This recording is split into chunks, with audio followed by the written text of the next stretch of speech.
Daughter of the Deep is a science fiction adventure book by Rick Riordan. It is also my most anticipated book of 2021, and in this video, I'll share my thoughts and review of this book. As always, I'll be giving a spoiler warning because this video will contain a lot of spoilers. So with that, let's get started. I'd rate The Daughter of the Deep a 5 out of 5 stars. It was completely worth the hype and the wait, and I just think that this book blew me away. It was better than I expected, and I'm so happy that I was able to read it. This book centers around our main character, Anna the Car, whose parents died 2 years ago.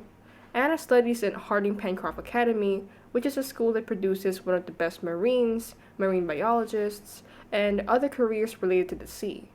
Anna has a brother named Dev, and at the start of the book, I would say that I love their sibling relationship.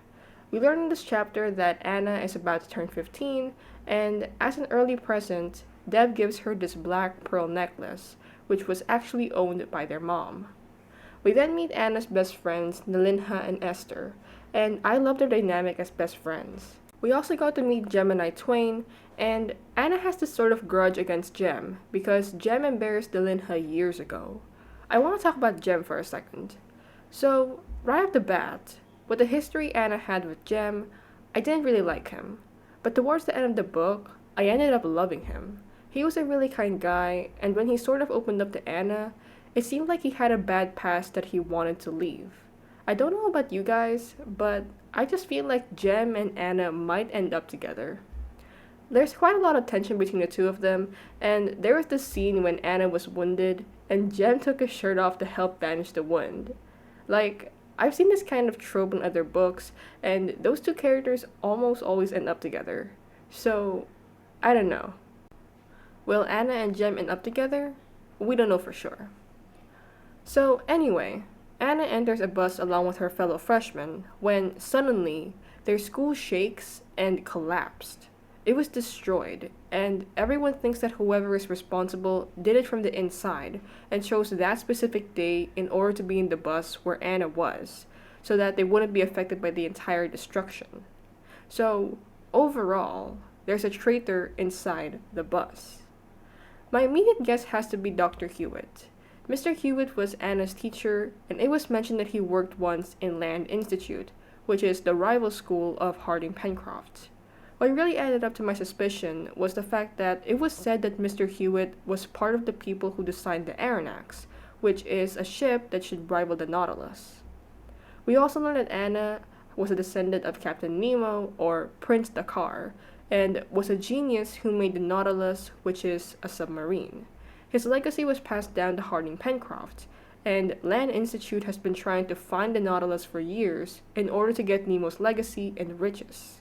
Only a Dakar could access the Nautilus, and they wanted to find Anna because Anna was the last Dakar, with her parents dying 2 years ago and Dev dying along with the destruction of Harding Pencroft.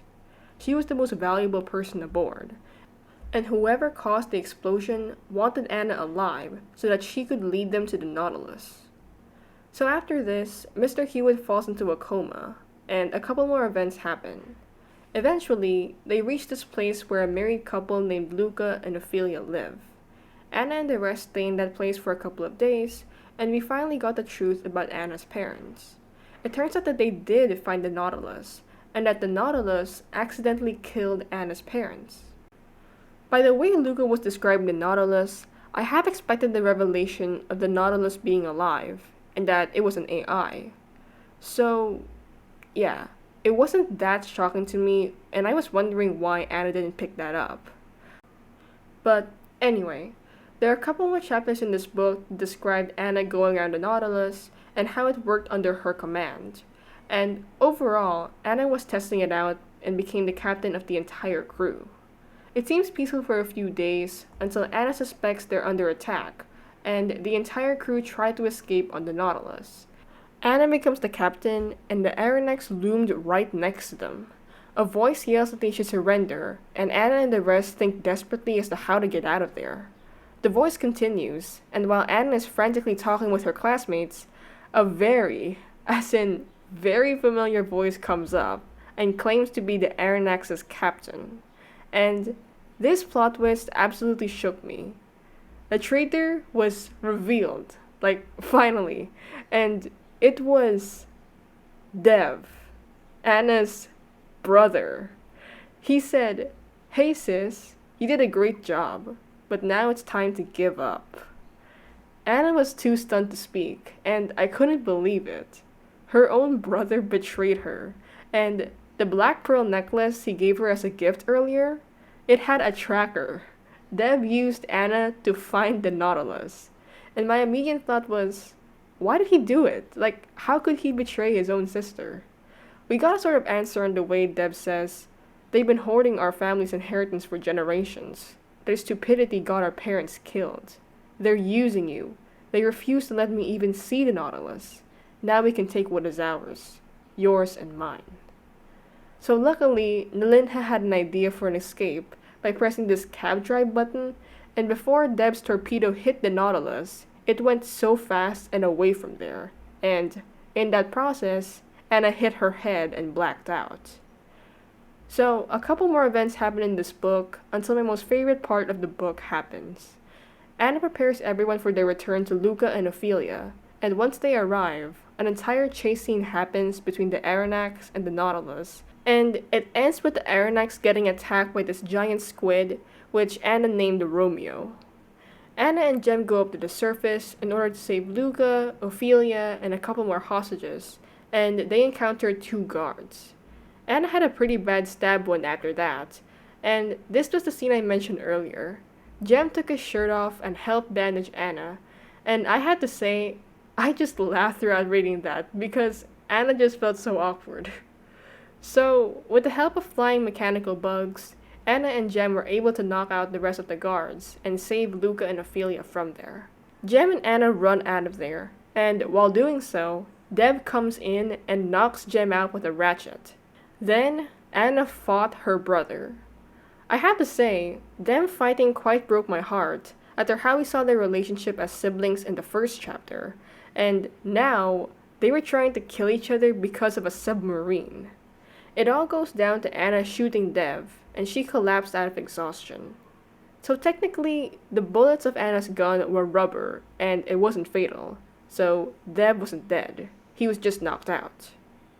When Anna wakes up, she makes a speech that they should start another Harding Pencroft Academy, and that Anna was glad that they were her crew.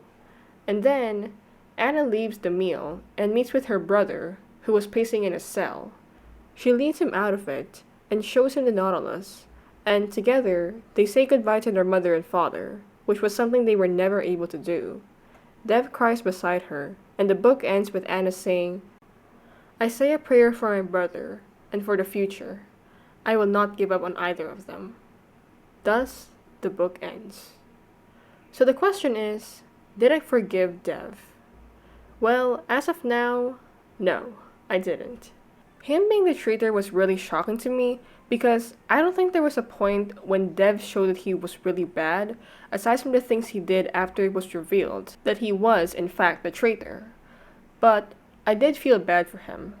Since this is a start to a sci-fi series, I'm really excited for Rick to explore Dev's character, and I honestly want a chapter or a book with Dev's perspective, what he was doing behind the scenes, and how his intentions of betraying Anna and Harding Pencrofts slowly formed inside him. So, yeah. As of now, I don't really forgive him, but I don't like the idea of him and Anna being enemies. Like, I really wish Dev would go and have a deep talk with Anna about what he did, and overall, I want more background on his character. So, how about you? Do you forgive the traitor? Let me know in the comments down below.